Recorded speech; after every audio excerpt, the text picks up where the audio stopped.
அனைவருக்கும் வணக்கம். Hello friends, எல்லாரும் எப்படி இருக்கீங்க? கமெண்ட்டில் சொல்லுங்கள். நாம் இப்போ பார்க்க போகிற ரெசிபி ஈஸி அண்ட் டேஸ்டி முள்ளங்கி சட்னி ரெசிபி தான். வாங்க எப்படி செய்கிறதுன்னு பார்க்கலாம். பாத்திரம் வச்சு ஹீட் ஆனதும் 2 ஸ்பூன் ஆயில் ஆட் பண்ணிக்கலாம். ஆயில் நல்லா ஹீட் ஆனதும் 1/2 ஸ்பூன் ஜீரகம் ஆட் பண்ணி பொரிய விட்டுறலாம். ஜீரகம் நல்லா பொரிஞ்சு வரணும், அப்போ தான் நல்லா மணமாக இருக்கும். ஜீரகம் பொரிஞ்சதும் 1/4 ஸ்பூன் அளவுக்கு கொத்தமல்லி ஆட் பண்ணிக்கலாம். நீங்கள் கொத்தமல்லி ஸ்கிப் பண்ணுறதுனா கூட ஸ்கிப் பண்ணிக்கலாம். 1 ஸ்பூன் அளவுக்கு கடலைப்பருப்பு ஆட் பண்ணிக்கலாம். அப்போ சட்னி நல்லா கெட்டியாக வரும். வரமிளகாய் 1 ஆட் பண்ணிக்கிறேன். நீங்கள் உங்களோட காரத்துக்கு தகுந்த மாதிரி மிளகாயோட அளவை கூட குறைய ஆட் பண்ணிக்கோங்க. பூண்டு ஒரு 2 பல் ஆட் பண்ணிக்கோங்க. நான் ரொம்ப குட்டியாக இருக்கிறதுனால ஒரு 7-8 பல் ஆட் பண்ணியிருக்கேன். அடுத்தது ஒரு 1/2 சைஸ் பெரிய வெங்காயம், 4-5 சின்ன வெங்காயம் ஆட் பண்ணிக்கிறேன். நீங்கள் ஒரே வெங்காயமாக கூட ஆட் பண்ணிக்கலாம். வதக்கி கொடுத்து வெங்காயம் வணங்க விட்டுறலாம். வெங்காயம் கலர் ட்ரான்ஸ்ஃபர் ஆகி வதங்கி வந்ததும் தக்காளி ஆட் பண்ணிக்கலாம். சின்ன சைஸ் தக்காளியில் ஆட் பண்ணியிருக்கேன். இதையும் நம்ம நல்லா வதக்கி கொடுத்துக்கலாம். தக்காளி சீக்கிரமாகவே வதங்கி வந்துடும்.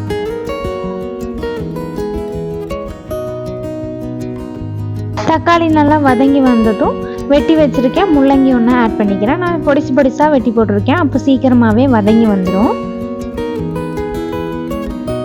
முள்ளங்கி ஆட் பண்ணி மிக்ஸ் பண்ணி கொடுத்துக்கலாம். இது எண்ணெயிலேயே நல்லா வதங்கி வரணும். எண்ணெயில் வதங்கி வரும்போது முள்ளங்கியோட வாசம் எதுவுமே தெரியாது. முள்ளங்கி வதங்கி வந்துடுதுன்னா கலர் ட்ரான்ஸ்ஃபர் ஆகிருக்கும். ஸ்டார்டிங்கில் கட் பண்ணி ஆட் பண்ணும்போது அது ஒயிட் கலரில் இருக்கும். வதங்கிடுதுன்னா டிரான்ஸ்பரண்ட் கலருக்கு சேஞ்ச் ஆகிடும். பாருங்கள், முள்ளங்கி இப்போ நல்லா வதங்கி வந்துடுச்சு. அடுத்தது கொஞ்சமாக கொத்தமல்லி தழை ஆட் பண்ணிக்கலாம். கொத்தமல்லி தழை ஆட் பண்ணி வதங்கினதும் நம்ம தேங்காய் துருவல் ஆட் பண்ணிக்கலாம். தேங்காய் துருவல் ஆட் பண்ணும்போது கரெக்டாக முள்ளங்கி மூழ்கிற அளவுக்கு மட்டும் ஆட் பண்ணினா போதும். அதை விட ஜாஸ்தியாக ஆட் பண்ணிட்டோன்னா தேங்காய் சட்னி மாதிரி ஆகிடும். அதனால தேங்காயோட அளவு பார்த்து ஆட் பண்ணிக்கோங்க. தேங்காய் போட்டு மிக்ஸ் பண்ணினதும் ரொம்ப நேரம் வதங்க விடக்கூடாது. லைட்டாக ஹீட் ஆனதும் ஸ்டவ் ஆஃப் பண்ணி ஆற விட்டுறலாம். தேங்காய் ரொம்ப வதங்கிடுச்சுன்னா எண்ணெய் பிரிஞ்சு வந்த மாதிரி ஆகிடும் நம்ம சட்னி செய்யும்போது. அதனால தேங்காய் ஹீட் ஆனதும் ஸ்டவ் ஆஃப் பண்ணி ஆற விட்டுறலாம்.